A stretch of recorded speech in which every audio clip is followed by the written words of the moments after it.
नमस्कार, बहुत स्वागत है आपका। मैं हूं आपके साथ सुमित शर्मा। राजनांदगांव के पेंड्री मेडिकल कॉलेज अस्पताल में भी कोरोना का कहर देखने को मिल रहा है। अस्पताल में 12 जूनियर डॉक्टर्स और 2 मरीज कोरोना पॉजिटिव निकल आए हैं। लगातार अस्पताल में कोरोना के मरीज मिल रहे हैं, जिसको लेकर सभी प्रोटोकॉल का पालन करने के निर्देश यहां पर दिए गए।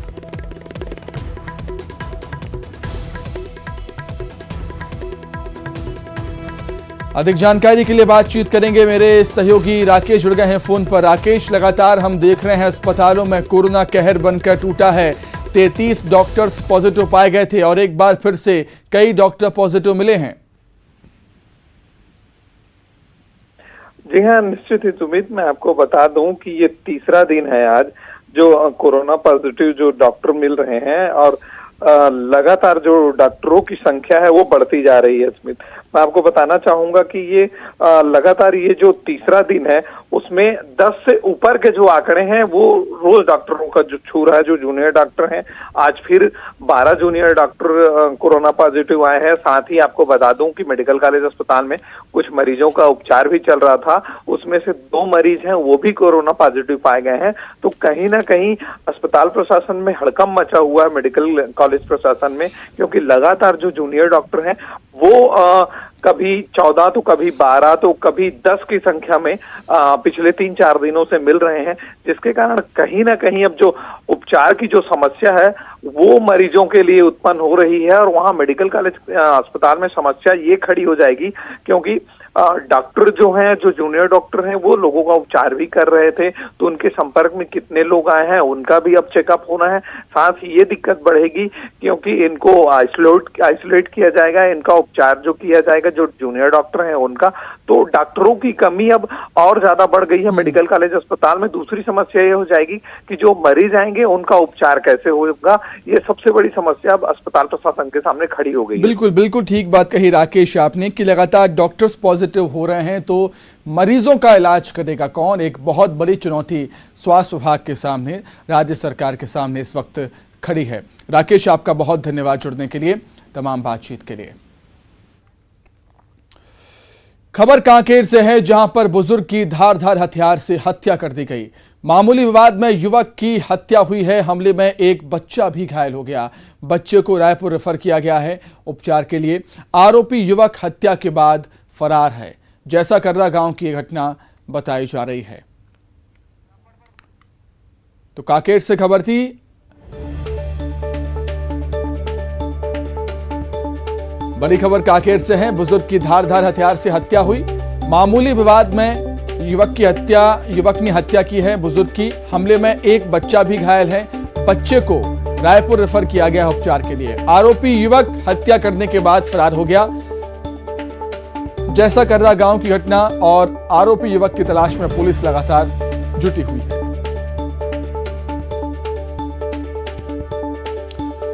तो खबर आपको कांकेर से हम बता रहे हैं। बुजुर्ग की धारदार हथियार से हत्या कर दी गई। एक युवक ने मामूली से विवाद में युवक की हत्या की है। हालांकि विवाद किस बात को लेकर था यह अभी स्पष्ट नहीं हो पाया।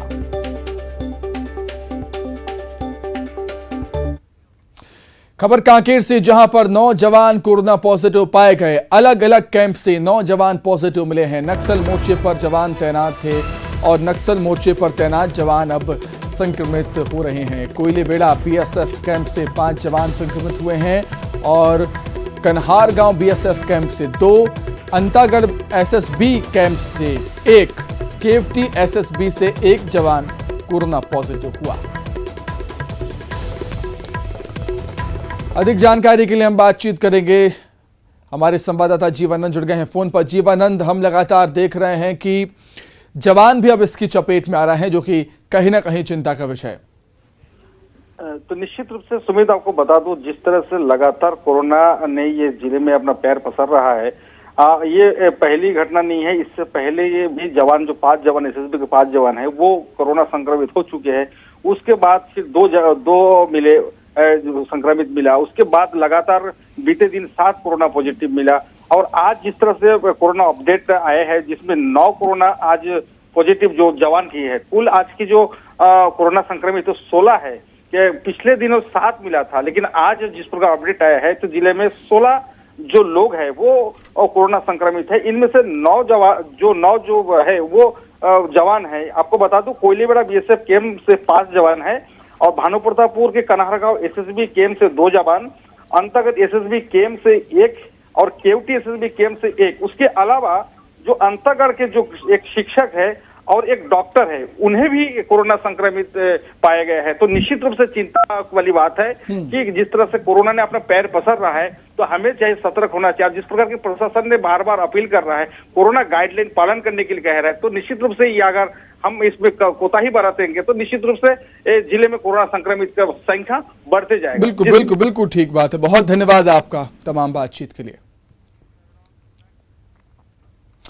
पंजाब में पीएम मोदी की सुरक्षा को लेकर सियासत लगातार जारी है। सीएम भूपेश बघेल भी अब इस सियासत में उतर आए हैं। उन्होंने कहा कि पंजाब में प्रधानमंत्री की सुरक्षा में कोई चूक नहीं हुई। उन्होंने कहा कि पंजाब सरकार और पुलिस को जो जानकारी दी गई थी उसका पालन नहीं किया गया। उन्होंने कहा कि यह केंद्रीय एजेंसियों की चूक है। सीएम भूपेश बघेल ने प्रधानमंत्री पर पूरे मामले पर सियासत करने का आरोप भी लगाया। साथ ही कहा कि पंजाब की सरकार को बदनाम करने की कोशिश है केंद्र सरकार की। एयरपोर्ट में आप कहते हैं हम बाय रोड जाएंगे और बाय रोड आप 100 किलोमीटर चले भी गए। अभी तक कोई प्रधानमंत्री 130-140 किलोमीटर बाय रोड गया? खुद भी कभी 140 मीटर गए? कार्यक्रम से लौटते वक्त जरूर अभी पिछले दिनों कानपुर से लखनऊ आप गए थे। जब कार्यक्रम समाप्त हो गया तब कार्यक्रम में जाते वक्त तो कभी नहीं गए। आपने उस पर क्या कार्रवाई की?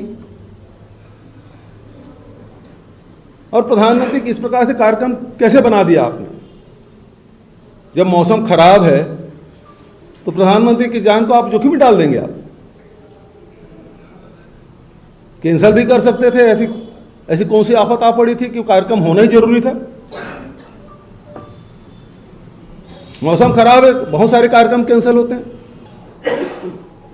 और फिर आके वापस भटिंडा में आप ये बयान देते हैं प्रधानमंत्री जी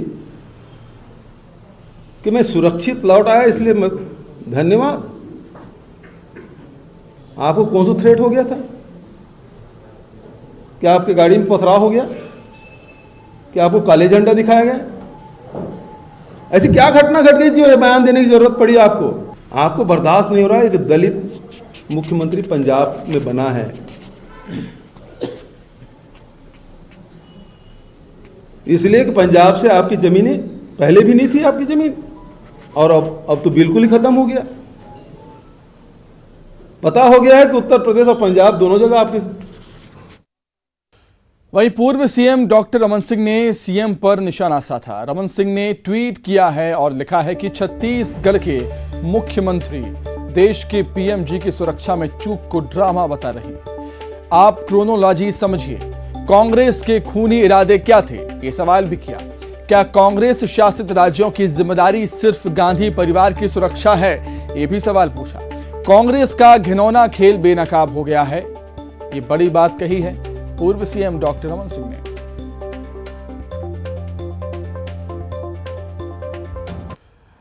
पंजाब में पीएम मोदी की सुरक्षा में चूक को लेकर पूर्व मंत्री राजेश मूणत ने पंजाब सरकार के साथ ही प्रदेश की सरकार पर निशाना भी साधा। बीजेपी नेता ने आरोप लगाया कि प्रोटोकॉल के तहत डीजीपी और मुख्य सचिव मौजूद रहते हैं, लेकिन पंजाब में पीएम के जाने पर दोनों नदारद थे। राजेश मूणत ने पंजाब सरकार पर निशाना साधते हुए कहा कि अगर कोई सुरक्षा में चूक नहीं थी तो एसपी पर कार्रवाई क्यों की गई? जिनको लाइन ऑर्डर ठीक करने की जिम्मेदारी थी वो खुद आंदोलनकारी के साथ में मिलकर के चाय पानी नाश्ता करते हुए दिख रहे हैं। प्रधानमंत्री की सुरक्षा की जिम्मेदारी पूरे देश की, समाज की, सबकी है और जिस प्रकार की वहां प्रधानमंत्री की सुरक्षा में चूक हुई है उसकी भारतीय जनता पार्टी छत्तीसगढ़ सरकार निंदा करती है। मेरा आग्रह है कि सब चीजों को राजनीतिक रूप से ना देखें। देश की प्रधानमंत्री, पहले 2 देश के प्रधानमंत्री हम खो चुके हैं। हमने उसमें राजनीति नहीं की, ये किस पार्टी, किस समाज, किस वर्ग के हैं। वो देश के प्रधानमंत्री थे, 130 करोड़ लोगों का प्रतिनिधित्व करने वाले थे। अब बात कुछ और खबरों की। सीएम भूपेश बघेल ने पशुपालकों, स्व सहायता समूहों और गौठानों को 5 करोड़ 37 लाख रुपए की राशि ऑनलाइन ट्रांसफर की। गोबर खरीदी में 2 करोड़ 76 लाख, गौठान समितियों को 1 करोड़ 70 लाख और महिला समूहों को 89 लाख रुपए का लाभांश सीएम भूपेश बघेल ने जारी किया। इसके साथ ही सीएम ने वर्मी कंपोस्ट बनाने वालों को अलग से राशि जारी करने का निर्देश अधिकारियों को दिया है। मुख्यमंत्री आवास पर आयोजित इस कार्यक्रम में कई मंत्रियों के साथ विभागों के अधिकारी भी शामिल थे। गोधन न्याय योजना के अंतर्गत पशुपालकों, स्व सहायता समूहों और गौठानों को आज इस कार्यक्रम के माध्यम से 5 करोड़ 37 लाख रुपए की राशि अंतरण किया जा रहा है। इसे मिलाकर अब तक 119 करोड़ 41 लाख रुपए का भुगतान पूरा हो जाएगा। जब से इस योजना की शुरुआत हुई है, हम लगातार नए मुकाम हासिल कर रहे हैं। गोबर खरीदी से लेकर जैविक खाद के निर्माण और विक्रय का काम लगातार जारी है। कोरोना के पिछले लहर के समय यह योजना हमारे ग्रामीण भाइयों के लिए बड़ा आर्थिक संबल साबित हुआ है। कोरोना के बढ़ते मामलों के बीच सीएम भूपेश बघेल ने लोगों से अपील की है। सीएम लोगों से वैक्सीन लगवाने की अपील करते हुए नजर आए। प्रदेश में किशोरों के लिए वैक्सीनेशन अभियान चल रहा है, लिहाजा भूपेश बघेल ने अपील की है कि जिन लोगों ने टीका नहीं लगवाया वो टीका जरूर लगवाइए।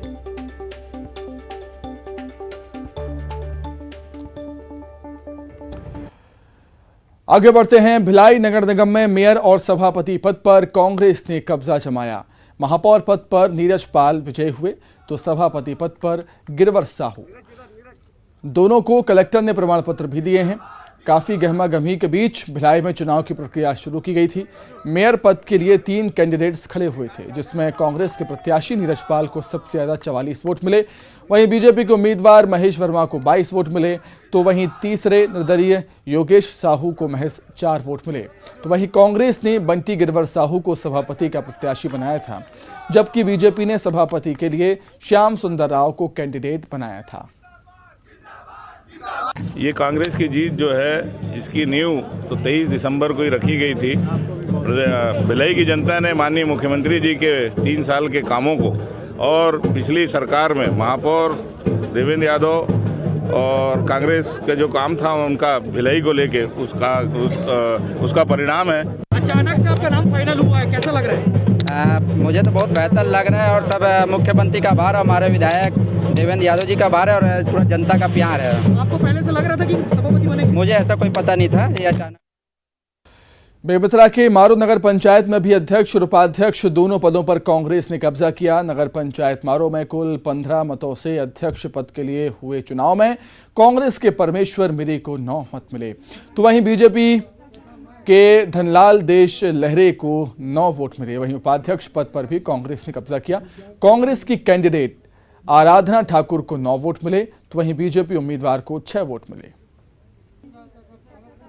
नगर पंचायत चुनाव मारो में कांग्रेस को स्पष्ट बहुमत मिले थे और हमने माननीय भूपेश बघेल जी के चेहरे पर चुनाव लड़ा था, उनकी कार्यशैली पर, तो जिसमें हमें सफलता भी मिली और हमारे सारे पार्षद जो निर्वाचित हुए उन्होंने दृढ़ निष्ठा और ईमानदारी दिखाई है पार्टी के।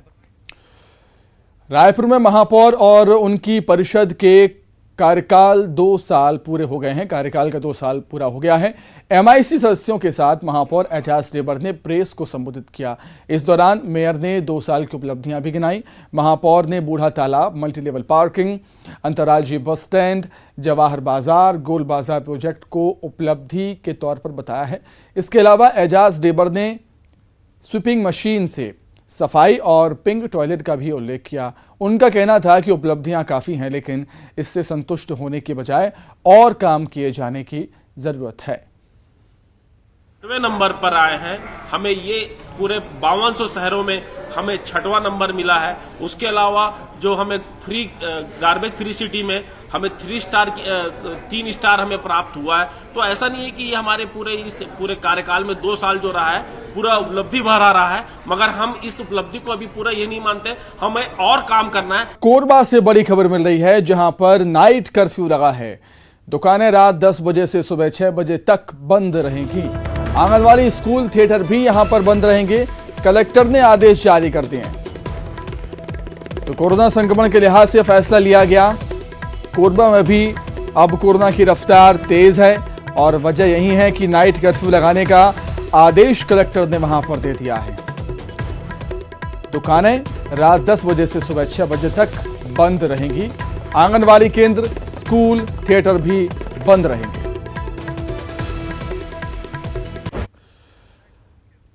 वहीं दंतेवाड़ा में 3 नक्सलियों ने सरेंडर किया। जिले के एसपी और सीआरपीएफ डीआईजी के सामने सरेंडर किया है नक्सलियों ने। सरेंडर किए नक्सलियों की मिरतुर मुठभेड़ और जप मरका मुठभेड़ सहित कई संगीन मामलों में लंबे समय से तलाश की जा रही थी। जिले में सक्रिय नक्सलियों के लिए सरकार की ओर से चलाए जा रहे घर वापसी अभियान, घर आइए अभियान की बड़ी सफलता ये है।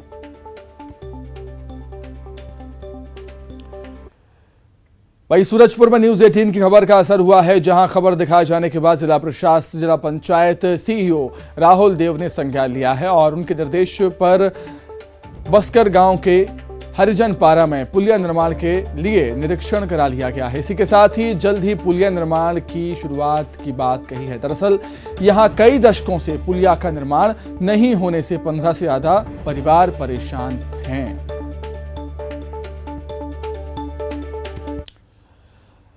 गरियाबंद में एक परिवार को न्याय के लिए 6 दिन तक धरने पर बैठना पड़ा। मामला मैनपुर विकासखंड के धुरगुड़ी गांव का है, जहां कमला देवी के मकान पर अन्य व्यक्ति का कब्जा था। मैनपुर नायब तहसीलदार ख्याति कंवर ने 17 दिसंबर को फैसला कमला देवी के पक्ष में सुनाते हुए 3 दिन में कब्जा लेने का आदेश पारित किया था, लेकिन 10 दिन गुजर जाने के बाद जब पीड़ित को कब्जा नहीं मिला तो परिवार धरने पर बैठ गया।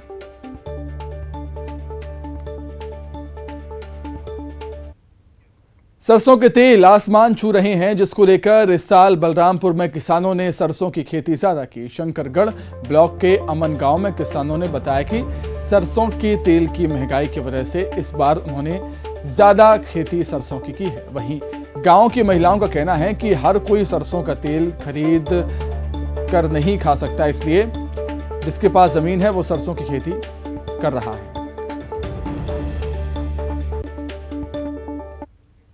रिलायंस इंडस्ट्रीज ने भारत के सभी अभी तक के सबसे बड़े फॉरेन करेंसी बॉन्ड के तहत $4 अरब जुटाए हैं। यह 3 गुना से ज्यादा सब्सक्राइब हुआ था। देश की अग्रणी कंपनियों में से एक RIL ने 3 किश्तों में $US बॉन्ड जारी करके यह रकम जुटाई, जिसमें से 2.875% कूपन रेट पर 10 साल के लिए $1.5 अरब और 3.652% पर 30 साल के लिए $1.75 अरब और 3.750% पर 40 साल के लिए $75 करोड़ शामिल हैं। इससे मिली धनराशि को मौजूदा कर्ज की रिफाइनेंसिंग के लिए इस्तेमाल किया जाएगा। RIL ने कहा कि नोट्स को एशिया, यूरोप और यूनाइटेड स्टेट्स से 200 से ज्यादा अकाउंट से ऑर्डर मिले हैं। कंपनी ने कहा कि notes high quality fixed income discount को डिस्ट्रीब्यूट किए गए थे, जिसमें से 69% फंड मैनेजर्स को, 24% इंश्योरेंस कंपनियों को, 5% बैंकों को, 2% पब्लिक इंस्टीट्यूट्स को दिए गए। तो इसी के साथ ही फिलहाल इस बुलेटिन में इतना ही। खबरें लगातार जारी है। नमस्कार।